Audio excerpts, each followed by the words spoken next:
Proklamasi.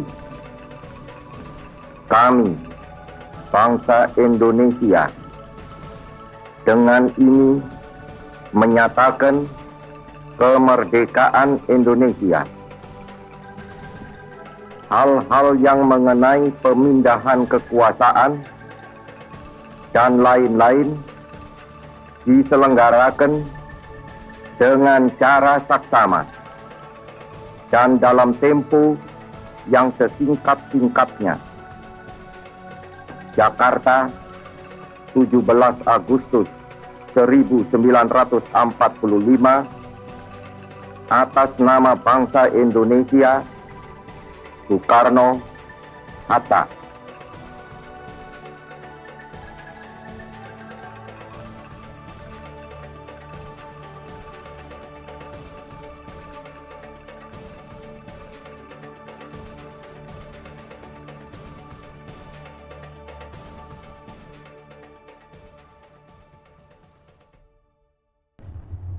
Shalom, Bapak Ibu yang dikasihi Tuhan. Sungguh berbahagia di mana hari ini kita boleh bersama-sama ada dalam satu perayaan. Perayaan apa? Perayaan kemerdekaan kita sebagai bangsa Indonesia. Tentu kebahagiaan boleh kita rasakan bersama-sama, namun di dalam kebahagiaan itu kita mau bersama-sama nih juga untuk melihat bagaimana kita berefleksi bersama, merenungkan bersama bagaimana sih peran kita di dalam kita juga menyambut kemerdekaan sebagai umat Tuhan. Sebelum itu, kita marilah bersatu hati untuk kita berdoa memohon pertolongan Tuhan dalam kita berefleksi dan juga merenungkan firman Tuhan pada hari ini. Mari kita berdoa. Tuhan, sungguh kebahagiaan boleh kami rasakan di mana saat ini kami sebagai bangsa Indonesia boleh bersama-sama merayakan kemerdekaan. Terkhusus Tuhan, di saat ini kami sebagai anak-anak-Mu, Jemaat GKI Ciledug Raya, juga bersama-sama akan merenungkan dan juga berefleksi mengenai peranan dan juga tanggung jawab kami sebagai bagian juga dari warga negara Indonesia di dalam kami merayakan kemerdekaan. Untuk itu Tuhan, kami ingin melandasi karya kami, perbuatan kami, peranan kami, berdasarkan firman yang Engkau sampaikan pada saat ini. Untuk itu, bukakanlah hati dan pikiran kami sehingga kami mampu untuk mendengar dan juga mengerti firman yang akan Engkau sampaikan pada kami hari ini. Di dalam nama Putra-Mu yang tunggal Tuhan Yesus Kristus, kami boleh berdoa dan mengucapkan syukur. Amin. Bapak Ibu Jemaat yang dikasihi Tuhan, pada hari ini kita bersama-sama akan mencoba merenungkan dan juga merefleksikan gitu ya, di dalam rencangan ataupun di dalam kegembiraan kita gitu ya, sebagai bangsa Indonesia yang sedang merayakan kemerdekaan, yang terambil dari Lukas gitu, pasal 19, ayat 45 sampai dengan ayat 48. Lukas 19 ayat 45 sampai dengan ayat 48. Lalu Yesus masuk ke bait Allah dan mulailah ia mengusir semua pedagang di situ. Katanya kepada mereka, ada tertulis, rumahku adalah rumah doa, tetapi kamu menjadikannya sarang penyamun. Tiap-tiap hari ia mengajar di dalam bait Allah.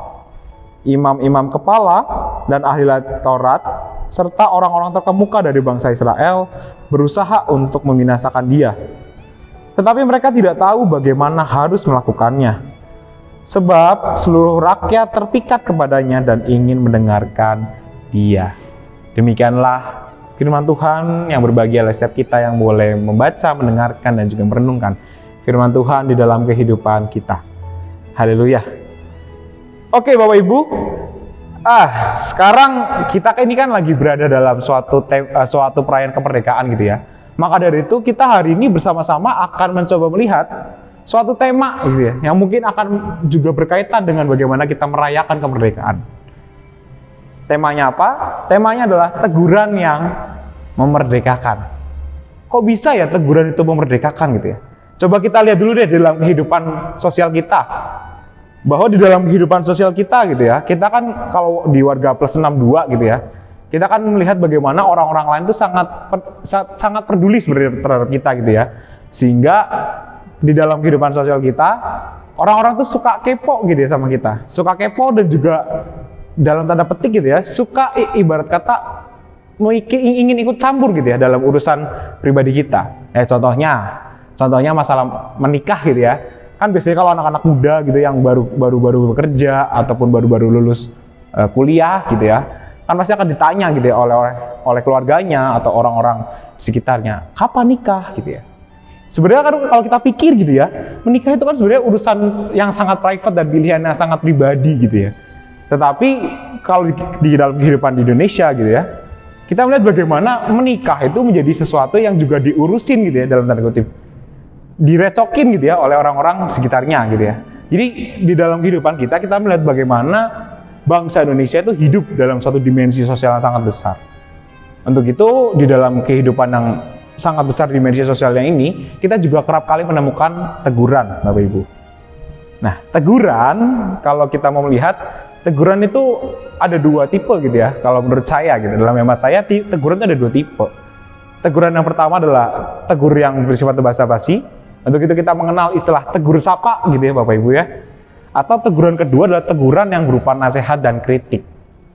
Nah, biasanya nih Bapak Ibu, karena kita terbiasa gitu ya untuk menegur seseorang ataupun kita menasehati seseorang gitu ya, terkadang kita tidak melihat bagaimana kondisi sebenarnya dari orang itu. Contohnya tadi, ketika kita berbicara teguran untuk kenapa kok belum nikah, kapan nikah dan sebagainya, itu kan kita melihat bagaimana mungkin gitu ya di dalam kehidupan pribadinya, di dalam kehidupan sosialnya juga gitu ya, seseorang ini memang mungkin belum siap untuk menikah. Bukan dalam artian belum siap secara finansial saja gitu Bapak Ibu ya, tetapi malah justru mungkin dari hal-hal yang esensial. Contohnya masalah kesehatan mental gitu ya. Mungkin dia punya trauma masa lalu yang mungkin belum diselesaikan, ataupun dia mungkin masih belum mengenal pasangannya gitu ya Bapak Ibu ya. Karena terkadang ketika kita di awal gitu ya menanyakan dan seolah memburu-buru gitu ya supaya seseorang cepat menikah gitu ya lewat teguran kita. Namun ketika pada akhirnya dia menikah dan justru pernikahannya tidak bahagia dan akhirnya malah amit-amitnya bercerai gitu ya, kan justru kita juga gitu yang mencemooh gitu Bapak Ibu ya. Jadi terkadang orang Indonesia tuh unik gitu ya, sukanya memberi nasihat segala macam tapi belum tentu nasihat itu berguna bagi orang lain gitu ya. Belum tentu teguran itu memerdekakan gitu ya.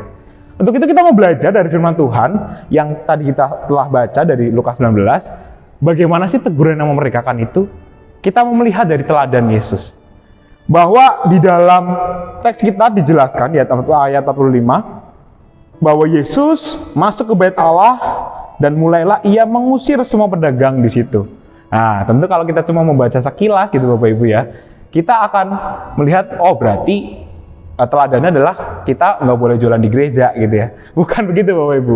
Ini berbeda konsepnya dengan mungkin kalau saya dengar cerita dari teman-teman youth gitu ya, bahwa ketika mereka mungkin mau Bible Camp dan sebagainya, mereka mengadakan dana usaha, itu hal yang berbeda Bapak Ibu. Kita tidak akan membicarakan masalah itu gitu ya. Tetapi adalah yang perlu kita lihat bahwa ada suatu konteks di balik teks ini. Jadi ada suatu narasi yang perlu kita tahu di balik teks ini. Bapak Ibu begini, di zaman dahulu gitu ya, di zaman ini orang ketika dia datang ke bait Allah, dia itu membawa suatu persembahan gitu ya, ataupun kurban, ya Bapak Ibu ya. Nah kurban ini itu punya ketentuan-ketentuan gitu ya, dan yang mengetahui dan juga melihat bagaimana kurban seseorang itu layak atau tidak, itu adalah pemuka agama Bapak Ibu. Dalam hal ini, ketika seseorang gitu ya membawa kurban dengan mungkin ketentuan yang telah ditentukan gitu ya, ia membawa ke bait Allah gitu ya, karena kan bait Allah hanya ada di Yerusalem gitu ya. Mungkin dia rumahnya jauh, bukan di Yerusalem, tapi dia sudah bawa jauh-jauh gitu ya dari rumah tinggalnya. Ia membawa, namun yang dibawa dikatakan tidak layak. Itu mungkin bisa terjadi juga gitu Bapak Ibu. Jadi di zaman dahulu itu ada suatu ketentuan, ada suatu ibarat kata ada orang yang akan mengidentifikasi gitu ya, ataupun melihat apakah kurban yang dibawa itu layak atau tidak. Untuk itu Bapak Ibu, pada zaman dahulu disediakanlah gitu ya, akhirnya muncullah orang-orang yang berdagang gitu ya. Apa yang didagangkan? Yang didagangkan adalah hewan-hewan kurban yang sesuai dengan ketentuan-ketentuan tadi gitu Bapak Ibu ya. Jadi tujuannya selain untuk memudahkan dan juga untuk melihat bagaimana ini loh kurban yang udah ready gitu ya, yang udah siap tinggal dikurbankan gitu ya. Ini yang menjadi PR adalah Bapak Ibu, ketika di dalam perjalanannya gitu, dalam perjalanan kehidupan beragama, hal-hal seperti ini tuh justru dijadikan suatu gorengan-gorengan gitu ya. Bukan arti gorengan makanan, tapi dijadikan sesuatu media untuk melakukan tindakan yang tidak terpuji. Mengapa demikian? Karena pada akhirnya gitu ya, si pemuka-pemuka agama ataupun imam ya, dalam artian di sini imam-imam bait Allah itu kong kali kong gitu ya, main monopoli ini sama pedagang-pedagangnya dengan mengatakan bahwa apa yang orang yang bawa dari rumah gitu ya, dikatakan bahwa kurbannya tidak layak gitu. Ini triknya gitu ya. Triknya adalah kurban yang dibawa dari rumah tidak layak sehingga mereka harus beli di pedagang-pedagang ini gitu. Padahal pedagang-pedagang ini kalau ngejual itu nggak sesuai harga jualnya Bapak Ibu. Dinaikin gitu ya. Tahu lah ya kalau orang berdagang lah ya, cari untung dan sebagainya. Nah, ini kan jadi hal yang miris gitu ya. Untuk itu apa yang dilakukan gitu ya? Apa yang kita coba lihat di dalam teks kita ketika Yesus mengusir gitu ya para pedagang ini dan bahkan sampai mengatakan bahwa rumahku adalah rumah doa, tetapi kamu menjadikannya sarang penyamun. Ya jelas Bapak Ibu, karena ini kan suatu tindakan yang sangat tidak terpuji gitu ya. Orang mau bawa persembahan gitu ya, mau bawa kurban, malah diakal-akalin gitu Bapak Ibu ya. Ini kan jadi sesuatu yang mungkin akan membuat sakit hati dan juga tertindas gitu ya. Karena pada akhirnya apa? Orang-orang yang tidak mampu, orang-orang yang memiliki perekonomian rendah gitu ya, tidak bisa memberikan kurban gitu. Karena kalau zaman dulu gitu ya, yang paling rendah itu kalau ketika ia memberikan merpati gitu Bapak Ibu. Nah, ketika merpati yang dibawa itu dikatakan tidak layak dan harus beli gitu pedagang ya, dan harus beli ke pedagang yang ada di sekitar bait Allah itu, pada akhirnya apa? Ya pada akhirnya dia nggak bisa beli dan tidak bisa membawa kurban persembahan dong Bapak Ibu. Ya pada akhirnya apa? Pada akhirnya ya ada suatu penindasan yang terjadi, ada suatu sistem yang korup yang terjadi di bait Allah. Untuk itu apa yang dilakukan Yesus adalah selain dia mengusir, dia juga menegur gitu Bapak Ibu ya. Dan tegurannya ini bukan teguran yang bersifat karena ia marah, bukan. Tegurannya juga bukan sesuatu yang karena ia tidak suka dan benci, bukan. Tetapi ia ingin membebaskan, memberikan kemerdekaan bagi siapa? Bagi orang-orang yang tertindas tadi, yang harus beli ke pedagang, padahal ia mungkin kemampuan ekonomi tidak terlalu baik gitu ya. Ini kan jadi sesuatu hal yang sangat miris gitu ya Bapak Ibu. Untuk itu dalam kita melihat bagaimana teguran yang memerdekakan gitu ya, tema kita pada hari ini, kita diajak untuk melihat dua hal Bapak Ibu. Bahwa di dalam teguran yang memerdekakan itu, yang pertama gitu ya, kita perlu untuk berani gitu ya. Berani apa? Berani melawan ketidakadilan dan ketidakbenaran. Lalu apa yang kita jadikan standar gitu ya? Apa yang kita jadikan patokan kita ketika kita melihat ada sesuatu yang tidak adil dan sesuatu yang tidak benar gitu ya? Ya tentu saja Bapak Ibu, kembali lagi ke firman Tuhan gitu ya.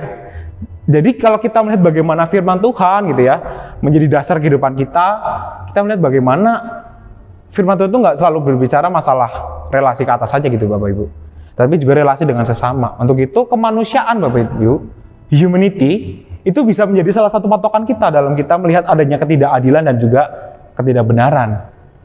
Maka dari itu yang perlu kita lakukan adalah berani untuk mengkritik ketidakadilan, berani untuk mengkritik ketidakbenaran. Ini baru yang pertama gitu Bapak Ibu ya. Lalu yang kedua adalah di dalam kita melihat bahwa teguran itu bukan disampaikan atas ketidakpuasan pribadi Bapak Ibu. Bukan disampaikan berdasarkan motivasi dan juga alasan yang tidak pas gitu ya, tidak sesuai. Lalu alasan yang pas apa? Alasan yang pas adalah kasih gitu ya. Dan juga kehidupan bersama gitu Bapak Ibu. Jadi kalau misalkan di dalam suatu kelompok gitu ya, ada orang yang tidak kita sukai, tetapi di dalam kelompok itu tidak semua orang tidak suka sama dia karena perilakunya ataupun karena perkataannya gitu ya. Berarti itu kalau kita menegur seorang tadi, itu hanya karena kita tidak puas gitu ya. Hanya karena kita tidak suka secara pribadi. Sedangkan di dalam kehidupan bersama dia tidak mengganggu gitu Bapak Ibu. Jadi poin kedua ini adalah ketika kita memberikan teguran, kita juga harus punya alasan dan motivasi yang tepat. Alasannya apa? Yaitu demi mewujudkan kehidupan bersama yang adil dan damai sejahtera gitu ya Bapak Ibu ya. Jadi selama gitu ya, selama di dalam kehidupan bersama kita tidak terganggu, tidak ada perpecahan dan konflik yang terjadi gitu ya, maka teguran itu terkadang justru malah menjadi bumerang bagi kita gitu. Ketika kita hanya menyampaikan karena ketidakpuasan pribadi kita. Contohnya tadi masalah menikah gitu ya. Kan kalau kita melihat ya orang belum nikah, emang apa rugi jadi kita gitu sih? Apa sih yang membuat kita jadi terganggu gitu? Walaupun kita mungkin tujuannya adalah baik gitu ya, untuk melihat bagaimana pada akhirnya dia bisa merasakan apa yang kita rasakan gitu ya. Mungkin sukacita karena punya pasangan gitu ya, punya suami, punya istri di rumah dan sebagainya. Tetapi kan tidak semua orang punya persepsi dan konsep yang sama Bapak Ibu. Jadi hati-hatilah di dalam kita memberikan teguran. Kita harus melihat juga alasan dan juga motivasi yang benar gitu ya di dalam memberikan teguran. Lalu apa sih relevansi dan juga aplikasi yang bisa kita lihat terkhusus gitu Bapak Ibu ya, ketika kita lagi merayakan nih suasana kemerdekaan. Nah, di dalam suasana yang kita sedang merayakan kemerdekaan ini, teguran yang kita sampaikan gitu adalah teguran yang memerdekakan. Dalam hal apa? Dalam hal contoh, ketika kita melihat adanya berita-berita hoaks gitu Bapak Ibu ya. Ini kan tentu mengganggu kenyamanan dan juga elektabilitas bersama. Nah, ini nih hal-hal begini yang perlu kita tegur gitu ya. Mengapa? Karena ini juga menjadi panggilan kita gitu ya sebagai warga negara. Panggilan kita sebagai sesama bangsa Indonesia yang mau untuk mewujudkan kehidupan bersama yang nyaman, yang damai, gitu ya. Jadi di dalam kehidupan kita, di dalam relasi kita, terkhusus sebagai sesama warga negara Indonesia gitu ya, teguran yang kita bisa berikan ataupun hal-hal yang bisa kita jadikan sebagai kontribusi kita adalah ketika kita menjaga gitu ya, menjaga kehidupan bersama yang damai, menjaga kehidupan bersama yang adil gitu ya, di dalam lingkungan, di dalam kehidupan mungkin pekerjaan kita, relasi perkantoran, ataupun di dalam relasi-relasi sekolah gitu ya, mungkin bagi yang masih sekolah. Ini kan tentu akan menjadi suatu hal yang sangat baik bila kita melihat bagaimana teguran kita gitu bukan suatu teguran yang hanya bersifat demi memuaskan keinginan pribadi gitu. Karena contohnya karena aku memaksakan bahwa aku tuh harus mengatakan ini supaya apa? Supaya orang ini memenuhi gitu ya keinginanku, memenuhi pikiranku gitu ya. Ini kan sesuatu hal yang buruk gitu Bapak Ibu ya. Jadi di dalam tema kemerdekaan ini, dalam perayaan kemerdekaan ini, kita melihat bagaimana Tuhan gitu ya memanggil kita untuk berkontribusi bagi negara kita melalui apa? Melalui kita memberikan teguran ketika ada hal-hal yang tidak sejalan di dalam kehidupan bersama. Ketika ada hal-hal yang bersifat ketidakadilan gitu ya. Ketika ada hal-hal yang menjadi ketidakbenaran gitu yang kita tahu gitu ya.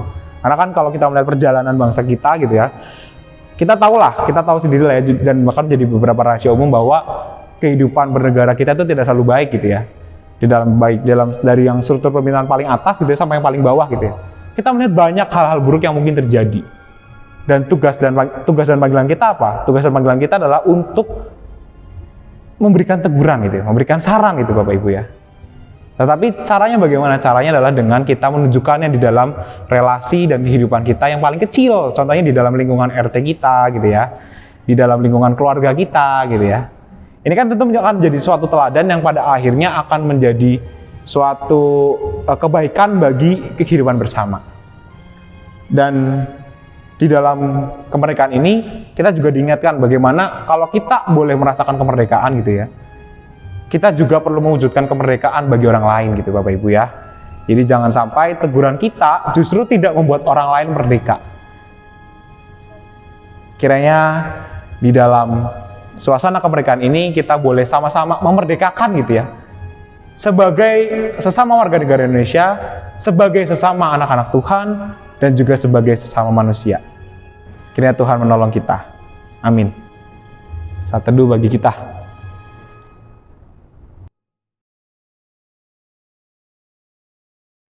Ya Tuhan, di saat ini kami umat-Mu mau berdoa kepada Tuhan untuk kondisi bangsa kami yang masih dilanda pandemi yang tak kunjung usai. Kami berdoa bagi setiap orang yang boleh terlibat dalam usaha bangsa kami memulihkan diri dari kondisi pandemi ini. Kami mau meminta bimbingan dan pertolongan Tuhan supaya pandemi ini boleh cepat berlalu, sehingga Tuhan, kami tidak dibayang-bayangi rasa takut akan terpapar virus COVID-19. Tolonglah kami ya Tuhan, untuk bisa melalui masa-masa sulit ini. Kiranya Tuhan juga memberi kami hikmat untuk bisa menjalankan protokol kesehatan demi menjaga diri kami dan juga orang-orang di sekitar kami. Ya Tuhan, kepadamu-lah kami berdoa dan memohon pertolongan. Ya Tuhan, di dalam syafaat kami ini, kami, semua anak-anak-Mu, di dalam gereja-gereja yang boleh hadirkan di bumi pertiwi ini, bersama-sama menyatukan hati hendak mengucap syukur untuk segala berkat dan anugerah yang Tuhan berikan kepada kami, sehingga kami dapat tetap berdiri, bergandengan tangan dalam memelihara cinta kasih Tuhan bagi bangsa ini. Sekalipun kami hanyalah sekelompok anak-anak-Mu yang tak begitu besar jumlahnya dalam bangsa ini, kami percaya bahwa cinta kasih dan penyertaan tangan Tuhan tidak pernah lepas dari kami. Untuk itu Tuhan, di momen-momen ini, ketika kami bersama-sama merayakan kemerdekaan sebagai satu bangsa dan negara yang besar, kami hendak meminta hikmat dan pertolongan Tuhan, supaya kami tetap dikuatkan dan ditabahkan dalam melalui segala problematika yang ada di dalam kehadiran dan eksistensi kami di negeri kami tercinta ini. Kiranya Tuhan mau membukakan mata hati dan telinga saudara-saudara kami yang mungkin masih menolak dan bahkan membenci kehadiran kami. Kami percaya bahwa cinta kasih Tuhan yang begitu lembut mampu meluluhkan hati dan pikiran sekeras apapun. Kami mendambakan kehidupan yang damai dan rukun sebagai seorang sahabat, sebagai seorang rekan, sebagai seorang tetangga dengan orang-orang di sekitar kami. Untuk itu pakailah kami Tuhan, umat-Mu yang ada di bumi pertiwi ini, untuk terus menghadirkan cinta dan kasih Tuhan dimanapun kami berada. Walaupun kami sering merasa disakiti oleh karena kami kelompok minoritas, namun kami percaya bahwa hikmat Tuhan mampu mengubahkan luka hati kami menjadi hati yang boleh memaafkan dan mengampuni sesama kami. Begitu juga Tuhan, kami memohon ampun jika di dalam setiap tingkah laku dan tutur kata kami juga sering menyakiti orang-orang di sekitar kami. Kami percaya, Tuhan, bahwa damai sejahtera dan cinta kasih Tuhan boleh terus menaungi kami di dalam kami menjalani kehidupan kami sebagai gereja-Mu, persekutuan umat di negara Indonesia ini. Kiranya kami boleh terus menjadi garam dan terang kasih Tuhan, sekalipun keadaan di sekitar kami menjadi gelap dan tawar. Kami mau menyerahkan kehidupan berbangsa dan bernegara kami ke dalam tangan Tuhan, sehingga sekalipun banyak sekali tantangan dan juga cobaan yang menimpa kami tetap dapat berdiri dan melangkahkan kaki dalam menjadi perpanjangan Tuhan, mewujudkan cinta kasih Tuhan bagi bangsa ini. Kami berdoa kepada Bapa dalam persekutuan dengan Anak dan Roh Kudus. Amin.